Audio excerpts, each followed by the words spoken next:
흩어진 사람들, 사도행전 8장 1절에서 13절에 보니까 초대교회 최초의 순교자 스데반 집사는 신성 모독죄로 돌에 맞아 죽었습니다. 그는 죽었지만 이름은 의미대로 영원히 빛나는 면류관이 되었습니다. 그 죽음을 곁에서 지켜본 사울은 후에 위대한 사도 바울이 되었습니다. 더 놀라운 사실은 그의 죽음으로 예루살렘 공동체에 머물렀던 기독교 복음이 사마라와 땅끝까지 전파되었습니다. 새로운 선교 역사의 지평을 만들게 된 것입니다. 오늘 본문에 보면은 네 분류로 사람이 등장합니다. 첫째는 사울처럼 박해하는 자들입니다. 둘째는 순교한 스데반을 장사 지낸 경건한 사람들입니다. 셋째는 예루살렘에 머물고 있는 사도들입니다. 그리고 넷째는 박해를 피해 예루살렘을 떠나 각처로 흩어진 사람들입니다. 이 네 분류의 사람들 가운데 하나님이 찾으시는 자들을 누구일까요? 어떤 사람들은 주님을 위대한 명령을 실천하는 믿음의 사람들이 되었을까요? 첫째, 사울과 같은 박해자들이었습니다. 스데반의 순교 후에 초대교회 공동체 안에는 큰 박해가 시작됐습니다. 우리 생활에서도 자주 사용하는 메가톤급 내지는 영화관 메가박스가 있습니다. 한마디로 상상을 초월하는 메가톤급 대박해가 교회를 덮쳤습니다. 그 중에 순교의 자리에 증인으로 서 있었던 사울입니다. 사도행전의 7장에 스데반이 긴 설교에 등장하는 많은 사람들 가운데 유일하게 이름이 기록된 자입니다. 그것은 스데반의 순교와 사울의 상관관계는 특별한 하나님의 계획과 섭리가 있음을 누가는 의도적으로 표현한 것입니다. 3절에 보면 사울이 어떻게 교회를 박해했는지 보여줍니다. 사울이 교회를 잔멸할새 각 집에 들어가 남녀를 끌어다가 옥에다 넘겼다고 사도행전 8장 3절에 그럽니다. 잔멸하다, 번역된 헬라어는 멧돼지가 포도원을 짓밟아 온통 쑥대밭으로 만든다는 상태를 말합니다. 이것은 남녀노소를 불문하고 잔인한 방법으로 믿는 자의 씨를 말리려는 그 모습이었다고 소리입니다.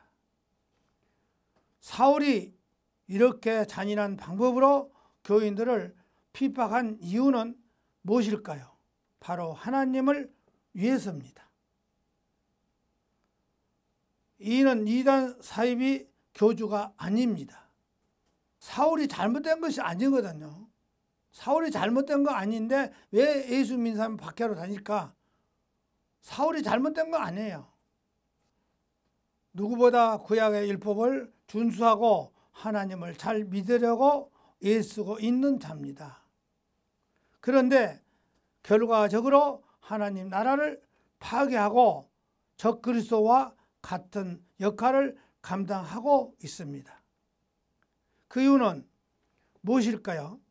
하나님을 잘 못 알았기 때문입니다. 우리가 하나님을 잘 몰랐기 때문에 문제예요. 오늘날 목사들이 성경을 모르는 것이 아니에요. 바울이 성경을 모르는 사람은 아니잖아요. 그런데 하나님을 확실하게 몰랐어요.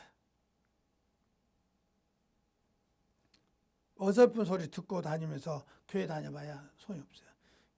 하나님을 나는 성경 많이 한다, 맥독한다. 바울이 성경을 몰라요? 박사요. 그런데 하나님을 잘못 알았기 때문입니다. 그 믿음을 잘못되었기 때문입니다. 믿음이 잘못되어 있어요, 지금. 그 사람은, 바울은 자기가 하나님을 열심히 잘 믿어요. 맞아요. 틀린 것이 아니에요. 그런데 깊이를 몰랐다 그 소리입니다. 오늘날 목사들이 깊이를 몰라요. 성경. 사도 바울같이 그렇게 믿음이 좋은 것 같아요. 목사들 믿음이 좋잖아요, 보면. 그런데 성경의 깊이를 모르기 때문에 문제가 됐어. 그 믿음이 잘못되었기 때문입니다. 오늘도 마찬가지입니다. 잘못된 믿음과 신앙생활이 오히려 교회를 무너뜨립니다. 믿는 자들이 핍박합니다. 믿는 자들을 핍박합니다. 우리 주변에 보면 분명 예수를 믿는데 적그리스도와 같은 역할을 하는 경우가 볼 수 있습니다. 정의라는 이름으로 자기만의 잣대를 가지고 교회를 마음대로 재단합니다. 일방적인 자기 입장을 교회 전체의 모습으로 확대해서 갑니다. 진정한 하나님을 믿는 것이 아니라 자기 집착 내지는 허상을 쫓는 안타까운 모습입니다. 이런 사람이 열심을 내면 낼수록 교회 공동체는 어렵습니다. 세상 사람들에게 교회의 부정적인 인식을 심어줍니다. 결국은 교회를 무너지게 합니다. 그보다 뭐라고 하죠? 광신자라고 그러죠. 예수를 믿기는 믿어. 교회도 열심히 나가. 잘한 것 같아. 자기는 잘해. 자기 생각으로 하면 맞아. 옳게. 나쁘게 한 거 아니야. 그런데 그런 사람들이 신앙이 깊어지면 깊어질수록 문제가 돼버려. 욕 먹어, 교회가. 그러잖아요. 교회 욕 많이 먹잖아요, 보면. 교회들이 좋은 편견으로 말할 때는 뭐라는 줄 알아? 아이고, 저 교회는 기도를 얼마나 하는지 불덩어리라고. 기도가 막 대단하다고. 그러잖아요? 막 성령 불이 붙어갖고 난리 났다. 우리 안에 사울과 같은 편견과 무지의 모습, 자기 욕망을 쫓는 이기적인 모습을 없는지 되돌아보아야 합니다. 우리 자신이 하나님 이름으로 하나님을 대적하는 어리석음의 자리에 떨어지지 않도록 주의해야 합니다. 그러므로 자기 주장이 아닌 하나님의 뜻이 무엇인가를 바르게 분별하는 지혜가 필요합니다. 교회 내부에 사울이 되지 않도록 주의해야 합니다. 이게 어렵죠. 교회 내에서 사울 같은 사람이 안 되도록 주의해야 됩니다. 근데 사울이 믿음이 얼마나 좋은데? 잘못하는 사람들은요, 사울이 예수 믿음 박해한 것만 알지 다른 건 몰라요. 사울은 구약성경 박사요. 얼마나 깊은데. 그러니까 구약성경만 갖고 예수 믿는 사람들이 이단이라고 몰아세우고 덤빈 거예요. 더 깊이를 알아버렸으면 달라졌지만은 그것을 잘못하면은 사울이 너무나도 나쁜 사람이라 이렇게 하는데, 아는데 성경을 깊이를 몰랐다는 것이지. 그러니까 자기가 믿는 것은 옳다고 하고 다닌 것이 맞아. 그 사람이 잘못한 거 없어요. 성경적으로, 구약 성경으로 봤을 때는 아주 열심한 신앙인이에요. 둘째, 경건한 사람들입니다. 2절에 보면은 경건한 사람들이 스데반을 장사하고 위하여 크게 울더라 말씀했습니다. 이름 그대로 경건한 사람들은 박해자들보다는 훨씬 좋은 신앙인의 모습입니다. 당시 관습에 의하면 법을 어긴 죄인으로서 형벌을 받아 죽은 사람에게는 곡을 하지 못하게 되어 있습니다. 당연히 죽은 죄를 지어서 죽이기 때문에 울어줄 가치조차 없다고 여긴 것이죠. 그런데 이들은 신성모독죄를 돌에 맞아 죽은 스데반을 위하여 장사를 지내고 크게 울었다고 했습니다. 울었다는 표현은 가슴을 치며 애통해 하는 모습입니다. 이들은 관습을 무시한 채 가슴을 치며 대성통곡을 했습니다. 이것은 자신들이 행위에 대해 어떤 불이익을 줘도 전혀 개의치 않겠다는 뜻입니다. 이들은 사내들의 잘못된 결정에 대해서 정면으로 도전한 사람들입니다. 이들은 누구보다 정의로운 자들입니다. 그런데 사도행전을 기록한 누가는 그들을 경건한 사람들이라고 부릅니다. 이들은 도덕적이고 정의로운 길은 하지만은 예수 그리스도를 알지 못하는 사람들임을 표현한 것입니다. 이것은 다른 사람들에 비해서 상대적으로 낫다는 뜻입니다. 이들은 정의의 이름으로 관습을 거스르고 장사를 지내고 가슴을 치며 통곡했지만 진정한 예수님께 속한 사람들은 아닙니다. 이들의 행위는 예수 그리스도를 믿고 따르는 믿음의 행위가 아닙니다. 단지에 불과한 낯서고 정의 이름으로 공감하고 있는 뿐입니다. 우리 주변에도 예수님을 믿고 따르지는 않지만 불의를 미워하고 정의를 추구하는 자들이 있습니다. 흔히 예수 믿는 사람보다 낫다는 평가를 듣는 자들도 있습니다. 그러나 분명히 하셔야 합니다. 아무리 정의롭게 살고 불의를 미워하나 할지라도 그 안에 예수 그리스도의 영이 없으면 육체에 속한 사람들일 뿐입니다. 그 안에 성령이 없으면 정의의 이름으로 다른 사람들을 정죄합니다. 자기 기준을 가지고 남을 판단합니다. 이들 역시 우리들이 전도해야 할 대상일 뿐입니다.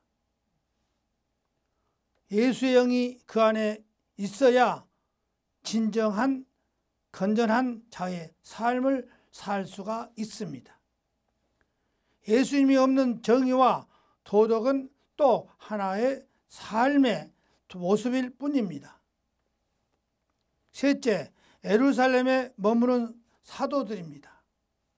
1절에 보면 스데반이 순교 이후 교회 공동체 안에 박해가 일어날 때 사도들은 예루살렘을 고수합니다. 사울을 중심으로 남녀를 불문하고 무조건 투옥하는 메가폰급 박해 앞에 다른 사람들은 모두 흩어졌습니다. 이런 상황이라면 예루살렘을 떠나는 것이 상식입니다. 아무리 예수님이 제자들이었다 해도 두려움이 있었을 것입니다. 그런데 사도들은 예루살렘을 떠나지를 않았습니다. 예수님을 십자가와 부활을 목격한 증인으로서의 의무감인지도 모릅니다. 역시 성령을 체험한 사도다운 모습처럼 보입니다. 핍박 속에서 예루살렘을 떠나지 않고 고수하는 사도들의 모습은 우리가 본받아야 할 것처럼 느껴집니다. 주님의 뜻을 끝까지 사수한 자들처럼 보여집니다. 그러나 사도행전 전체를 놓고 볼 때 사도들의 행동은 올바른 선택이 아닙니다. 그것은 주님의 마지막 지상 명령인 유언의 말씀을 거스르고 있는 행위입니다. 예수님께서 마태복음 28장 19절에 이하에서 주신 말씀을 너희는 가서 모든 민족을 제자를 삼으라고 했습니다. 마가복음 16장 15절에 너희는 온 천하에 다니면 만민에게 복음을 전파하라고 명령을 하셨습니다. 그리고 성천하시기 직전에 이렇게 명령을 하셨습니다. 오직 성령이 너에게 임하면 너희가 권능을 받고 예루살렘과 유다와 사마리아 땅 끝까지 이르러 내 증인이 되라고 사도행전 1장 8절에 그럽니다. 이것은 주님의 제자들에게 남기신 최후의 유언이요 명령입니다. 유언을 반드시 지켜야 합니다. 오늘날에도 죽은 사람의 유언은 법적인 효력이 인정받습니다. 하물며 주님의 명령이신 마지막 유언이야말로 마땅히 사도들로 지켜야 할 최우선의 과제입니다. 무슨 방법으로라도 그들은 예루살렘 공동체를 넘어서 땅 끝까지 가야 할 의무가 있습니다. 그들이 지금 고수하고 있는 예루살렘은 예수 그리스도의 증인으로서 살아야 할 출발점이지 종착점은 아닙니다. 그러나 사도들은 예루살렘에 떠나지 않았습니다. 그 이유는 무엇일까요? 지금까지 베드로 사도가 설교하며 3,000명, 5,000명의 회개하고 주께로 돌아왔습니다. 그들의 그림자만 덮어도 질병이 떠났습니다. 허다한 제사장이 무리까지 그들을 믿고 따랐습니다. 그들의 영적 권위는 최고조에 달했습니다. 감히 그들을 넘보기나 대적할 자는 없었습니다. 여기에 사도들이 속았습니다. 뭔 말 같아요? 지금 베드로가 3,000명, 5,000명을 회개시키고 주님께로 돌아왔다는 게 거기에만 믿고 있는 거예요. 거기에 우리 교회가 몇천 명 있는데 여기를 지키자. 떠나면 안 된다. 교회가 여기 떠나면 교회 문 닫기 생겼다. 여기에 문제가 돼 있어. 나가서 복음을 전해 주님 명령을 들어야지. 그러고 있으면 되냐 그 소리입니다. 그렇잖아요. 오늘 목사들 그걸 하고 있어. 너희들이 교회 안 나오면 교회 지금 문 닫게 생겼다. 복음을 전해. 지금 흩어졌으면 빨리 복음 전하게 해야 돼요. 또 와서 예배 드리면 또 예배도 드리고. 그 많이 쓰지 마라 하니까 나오지 말아야지. 나가서 복음 전하 나가야지. 워낙 많으니까 병 걸린 사람이 많잖아요. 아니 한 교회에서 1,000명이 넘으면은 알아보죠. 이단 우리가 말해 무릎 꿇고 텔레비에 나와서 무릎 꿇고 사죄했어. 그것만 못해. 그 사람들만 못해. 아이고 잘했죠. 어쨌든 간에 그 사람은 잘한 거예요.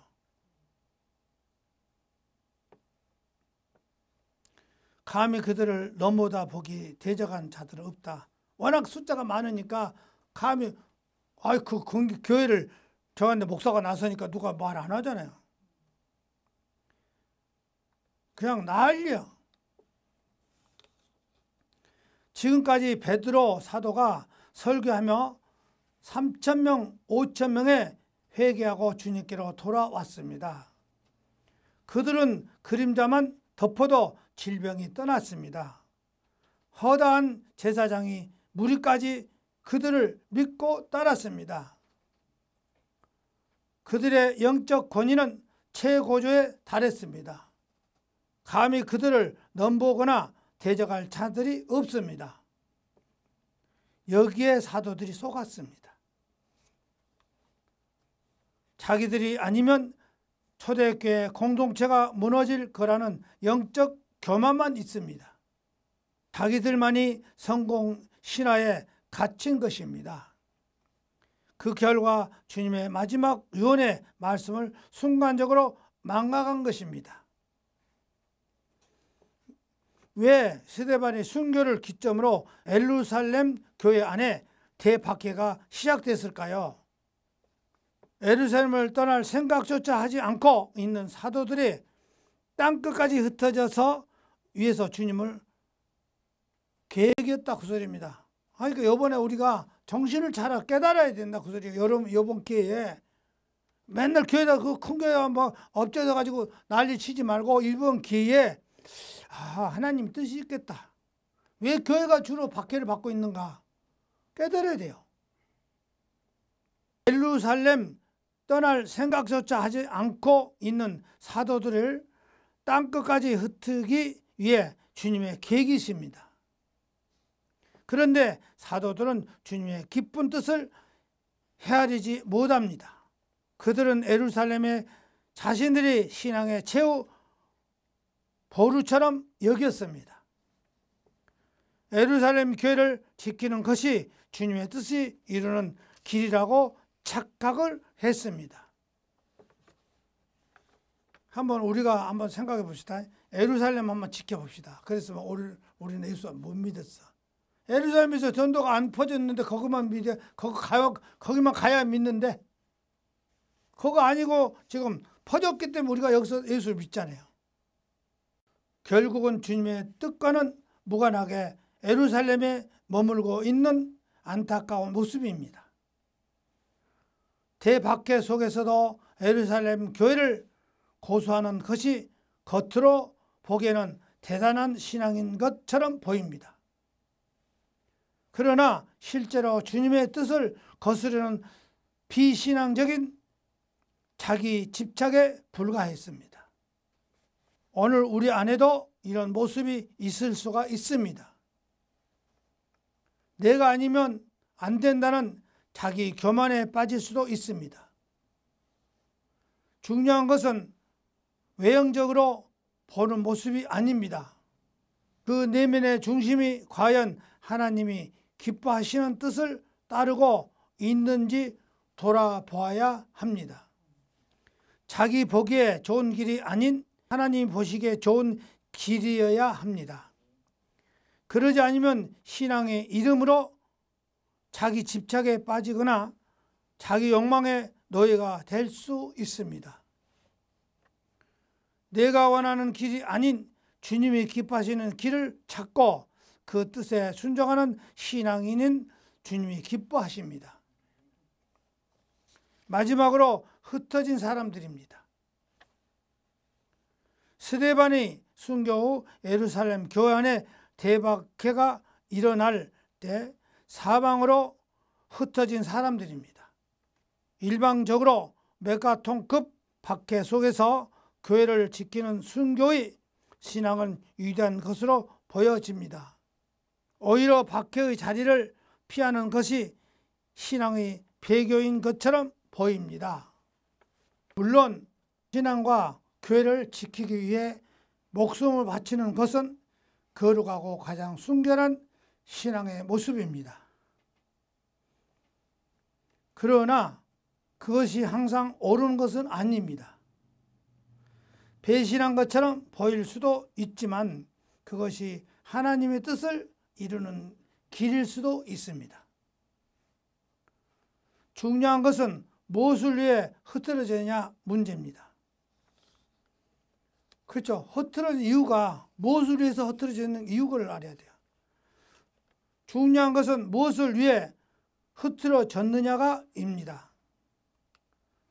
아무리 순교를 해도 그 동기가 중요합니다.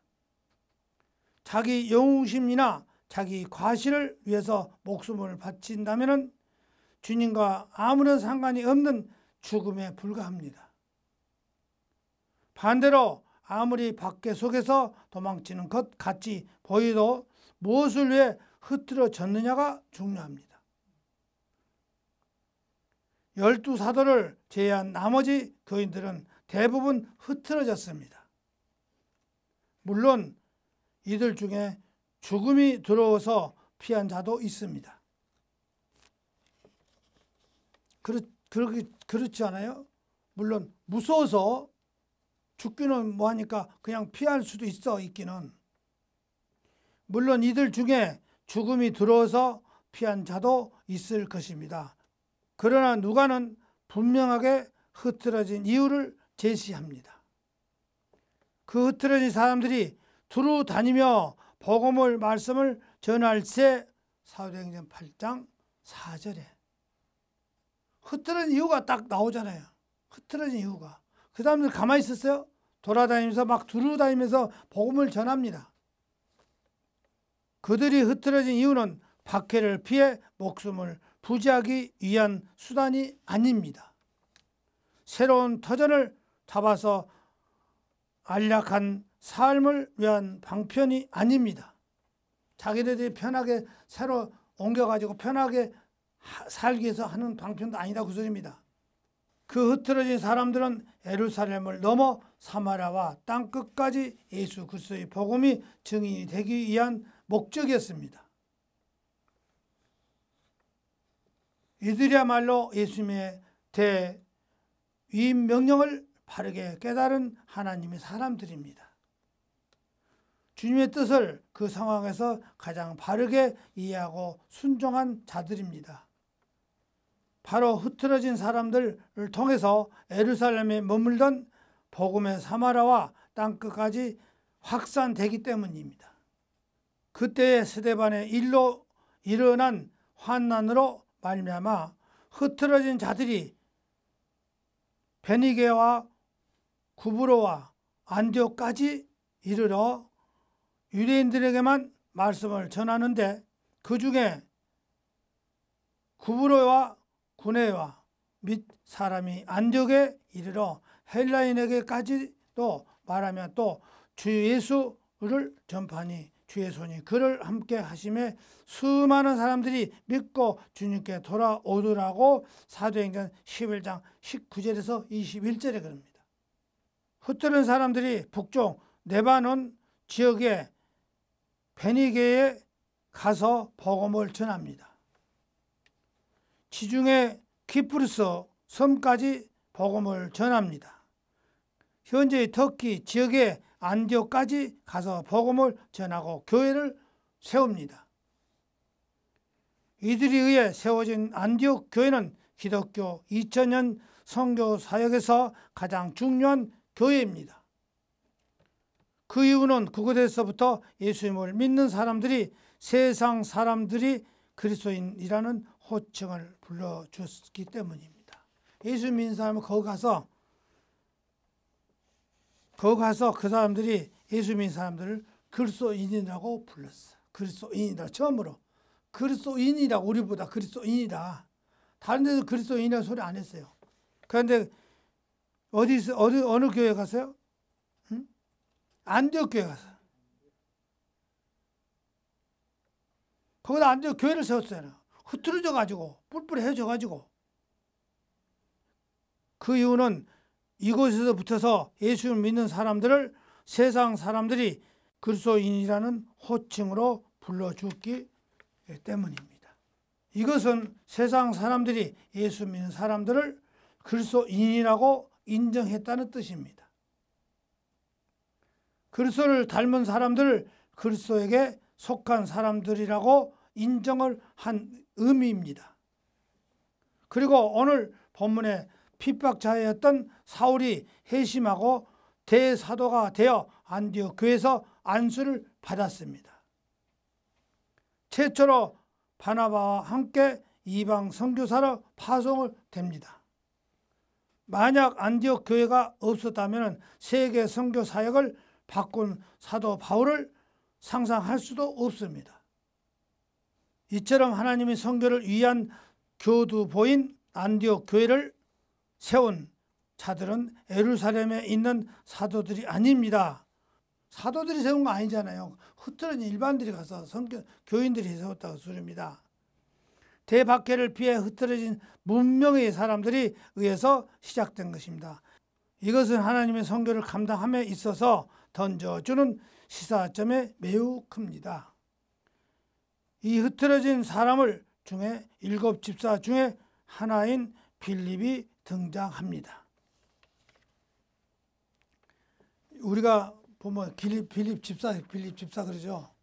응? 그런데 여기서 빌립을 집사라고 불러요, 안 불러요? 사도행전 보면 집사 7명 중에서 스데반이 나오죠. 그런데 집사라고 부르지 않아요. 그렇게 집사가 아닙니다. 전도자라고 나와요. 흐트러진 사람들 중에 7 집사 중에 하나인 빌립이 등장합니다. 빌립은 예수님이 다음으로 사마리아 성에 내려가 최초로 복음을 전합니다. 사마리아 사람이 이스라엘 사람들이 원수처럼 여긴 자들이요 지역입니다. 그러나 성령과 지혜가 충만한 빌립 집사는 주님의 뜻을 깨달았습니다. 대박해를 통해 흐트러지게 하시는 주님의 뜻을 발견합니다. 제일 먼저 원수처럼 여기는 사마리아에 가서 복음을 전합니다. 주의 뜻에 순종하는 빌립에게 하나님이 귀신을 쫓아내고 병을 고치는 능력을 주셨습니다. 그 결과 귀신이 떠나가고 각종 병자들이 치유하고 회복되는 기적이 나타났습니다.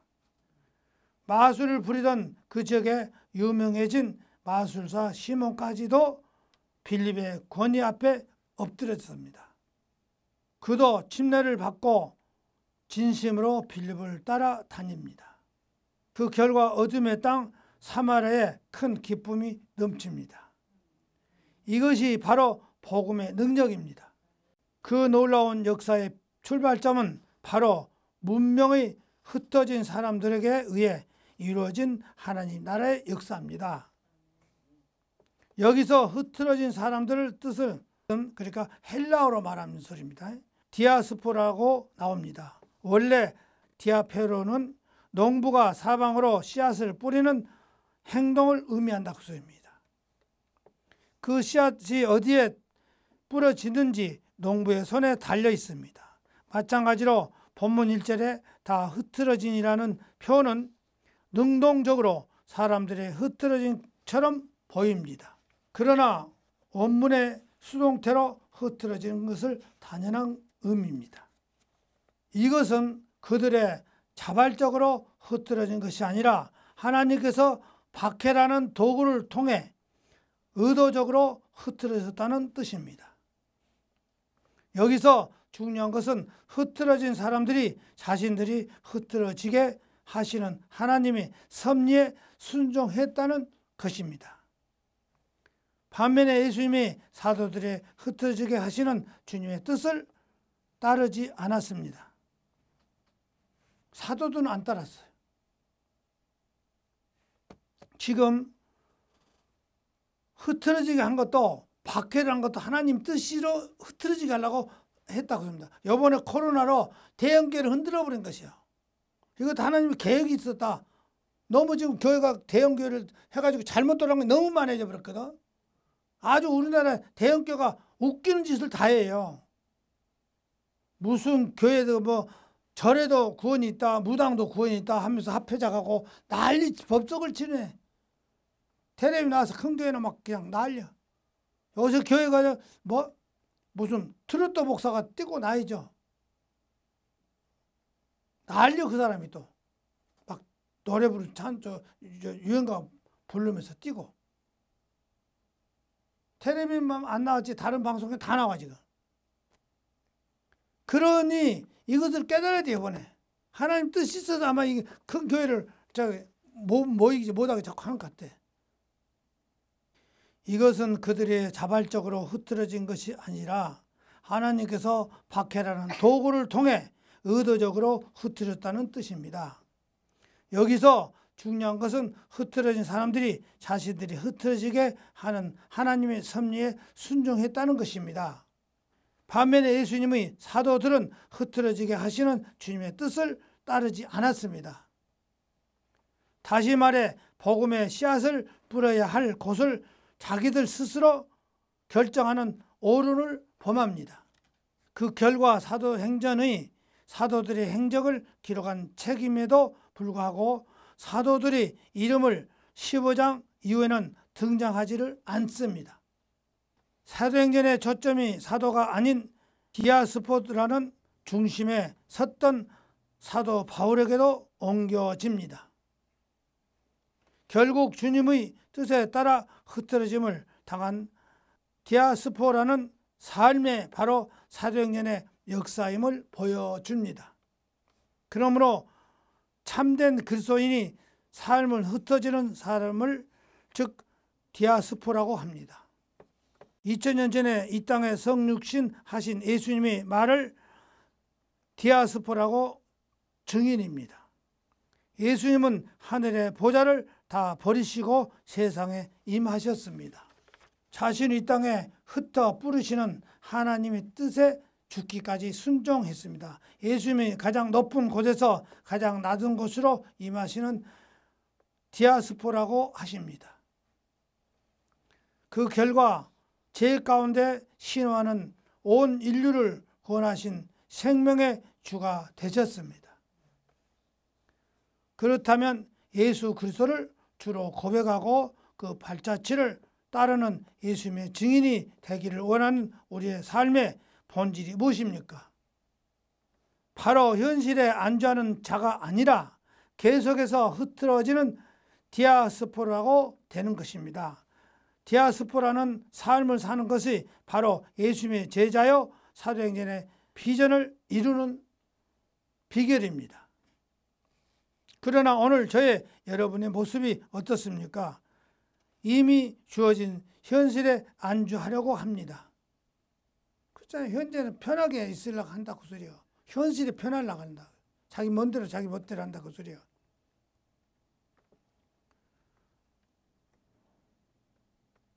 그러나 오늘 저와 여러분 모습은 어떻습니까? 이미 주어진 현실에 안주하려고 합니다. 이미 주어진 기도권을 놓지 않으려고 합니다. 지금 내가 정착하고 있는 터전을 고수하려고 합니다. 바벨탑을 쌓던 인간들처럼 그렇게 말합니다. 자, 성읍과 탑을 건설하여 그 탑 꼭대기를 하늘에 닿게 하여 우리 이름을 대고 온 지명을 흐트러짐을 면하게 하자고 창세기 11장 4절에 그러잖아요. 흐트러짐을 면하게 하자 그 소리야. 아담 후에 우리는 하나님 뜻을 거스르고 자신들의 힘으로 바벨탑을 쌓아서 하나님께 도달하려고 합니다. 자신들이 이름을 드러내려고 애를 씁니다. 그리고 자신들이 바벨탑을 쌓아 그 안에서 흐트러지게 않으려고 합니다. 안주하려고 몸부림을 칩니다. 그 인간의 본성을 깨뜨리시는 하나님의 방법이 바로 박해를 통해 흐트러지게 하는 것입니다. 가만히 놔두면 절대로 흐트러지지 않기를 하나님은 때때로 큰 환난과 시련의 풍랑을 일으킵니다. 그 아픔과 고통 속에서 하나님의 뜻을 바라보게 하십니다. 하나님의 뜻을 생각나게 하십니다. 그 고통 속에 하나님의 뜻을 깨닫고 흐트러진 사람들은 통해서 하나님 나라를 이룹니다.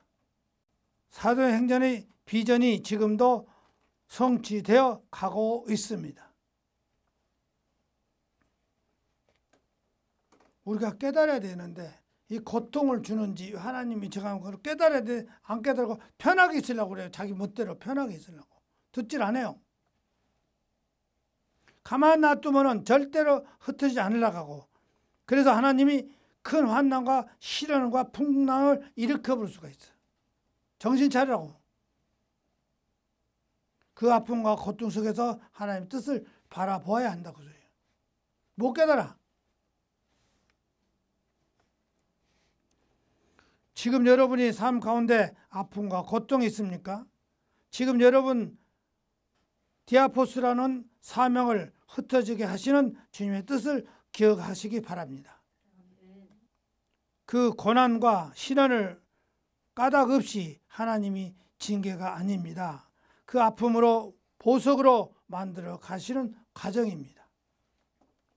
주님의 뜻을 깨닫고 디아포스라는 사명을 발견하시기를 원하십니다.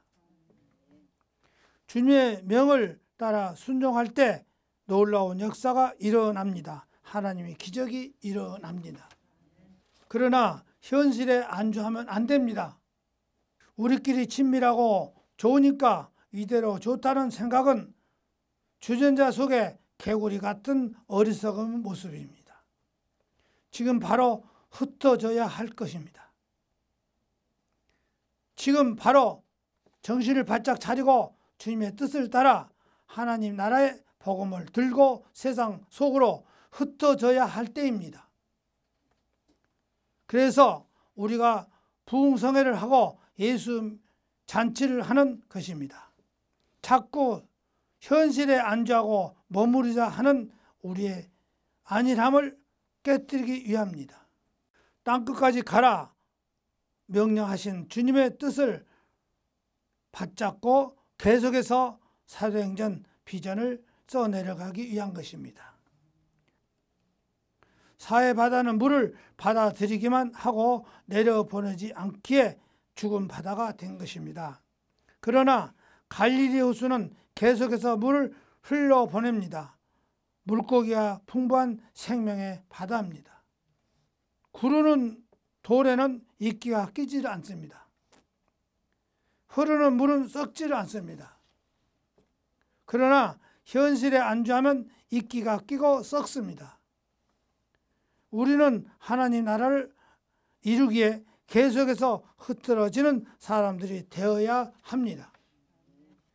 이 땅의 영원한 디아포스라는 삶을 사서야 예수님의 발자취를 따라 예수 그리스도의 복음을 들고 세상을 향해 계속해서 흐트러지는 디아스포트라가 되어야 합니다. 디아스포트라, 흐트러진 뜻을 팔레스타인 외의 지역에 살면서 유대적 종교 규법을 생활 관습으로 유지하는 유대인들이 이르는 말입니다. 디아스포라는 삶의 바로 그리스도인을 참 모습입니다. 많이 모이는 것이 목적이 아닙니다. 교회 숫자가 많이 늘리는데 목적이 아닙니다. 대형 교회가 되는 것이 목적이 아닙니다. 교회를 세습하는데 목적이 아닙니다. 오직 복음으로 무장하여 세상 속으로 흐트러지는 디아스포라는 삶을 살아가는 것이 바로 교회가 존재하는 이유입니다. 끝으로 우리는 교회 모두 현실에 안주하는 것이 아니라 예수 복음을 들고 세상에 향해 흐트러지는 신실한 디아스포라가 될 수 있기를 거룩하신 우리 주님 예수 그리스도의 이름으로 축원드립니다.